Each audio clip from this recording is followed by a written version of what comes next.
환자분들이 주사나 이런 걸 맞고 나서 요런 얘기 제일 많이 하십니다. 무릎 주사 맞았는데 효과가 없어요. 그럴 수 있습니다. 모든 치료가 모든 환자분들한테 똑같이 효과적일 수는 없습니다. 그래서 주사를 하나만 하고 끝내는 게 아니라 다른 주사나 이런 걸 바꿔볼 수도 있고, 그것만 하는 게 아니라 다른 운동치료나 뭐 약물치료를 같이 병행하는 방법도 있으니까, 주사 한 가지를 했다고 해서 와, 나 이거 안 되니까 난 수술해야 돼, 이건 아닌 것 같고요. 다음 단계. 이게 우리가 이 사람 몸이라는 게 산수처럼 1 더하기 1은 2입니다. 2 더하기 2는 4입니다. 그렇지 않습니다. 관절염이 어떤 분은 뭐 3기인데 너무너무 아파서 못 걸어서 좀 빨리 인공관절 하시는 분도 있지만, 어떤 분은 4기인데 주사도 안 맞고 뭐 다른 거 없이 약만 저한테 한 3개월에 한 번씩 약 받아 가시면서 굉장히 건강하게 잘 지내시는 분도 있거든요. 그래서 사람마다 치료 방침이나 쓸 수 있는 건 굉장히 달라지는 것 같습니다. 자, 제가 요까지는 제가 그렇게 말씀을 드린 거고요. 다음에 제가 한 3-4가지 정도, 도대체 그러면은 나는 이제는 주사 가지고 효과가 없어, 주사도 다 맞아봤고 했어, 이제 다음은 나 어떻게 해야 되지? 이렇게 고민하시는 분들이 있을 것 같아서 간단하게 한 2-3가지 정도 수술만 간단하게 제가 말씀을 드리고 1-2가지 질문을 받고 끝내면 될 것 같습니다. 이 미세천공술이라는 거는 요런 식으로 무릎 안에 조금 저렇게 전체가 저렇게 다 어느 정도 손상이 있는 게 아니라 이렇게 부분적으로만 이렇게 빨갛게 의저리만, 전체 연골은 여기 하얀데 전체입니다. 전체가 다 손상이 있거나 이럴 때는 뒤에 나오는 다른 방법들을 써야 하지만, 여기 요렇게 부분적으로만 연골 손상이 있는 경우에는 여기다가 이렇게 조그만하게 우리가 바늘 같은 걸로 구멍을 냅니다.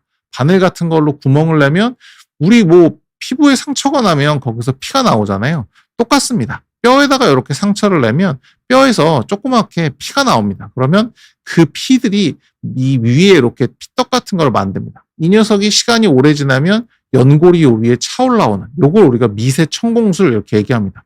이름은 어렵지만 어떻게 보면 그냥 상처를 내서 상처를 낫게 한다, 요런 개념으로 이해를 하시면 될 거고, 요게 우리가 뭐 손상이 넓지 않은 분들, 젊은 분들, 그런 분들한테 가장 많이 쓸 수 있는 그런 좋은 치료 방법 중에 하나입니다.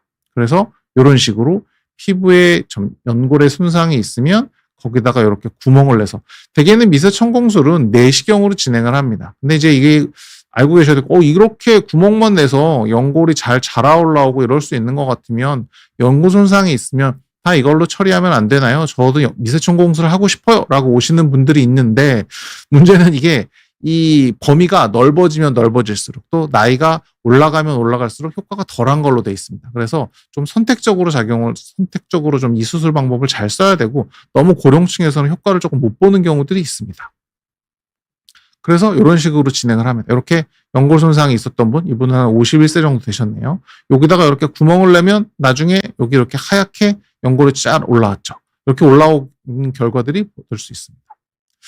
다음은 다음 방법은, 제가 아까 전에 이 관절염에 대해 설명을 드릴 때 이게 연골의 손상만 있는 게 아니다, 연골 말고 다른 문제도 있을 수 있다, 그렇게 말씀드린 이유가, 이 연골이라는 게 연골이 부분적으로 손상이 되면 다리 모양이 정상적으로 있는 게 아니라 이렇게 기울어집니다.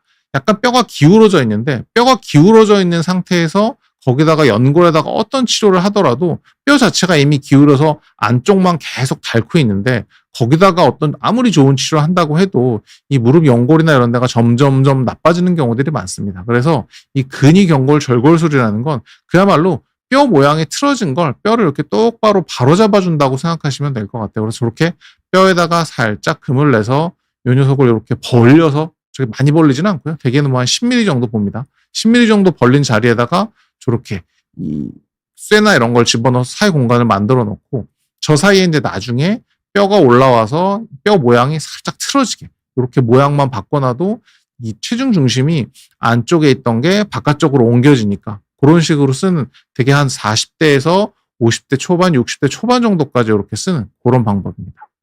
그래서 요분이 하셨던 분인데, 이게 수술하기 전에 보면 오른쪽은 체중의 중심이 이렇게 무릎의 중심으로 떨어지는데, 왼쪽은 많이 상해서 이렇게 왼쪽으로, 아마 본인들이 이제 거울이나 이런 데서 한번 보시면 오다리가 한쪽에만 이렇게 진행되시는 분들도 있을 거예요.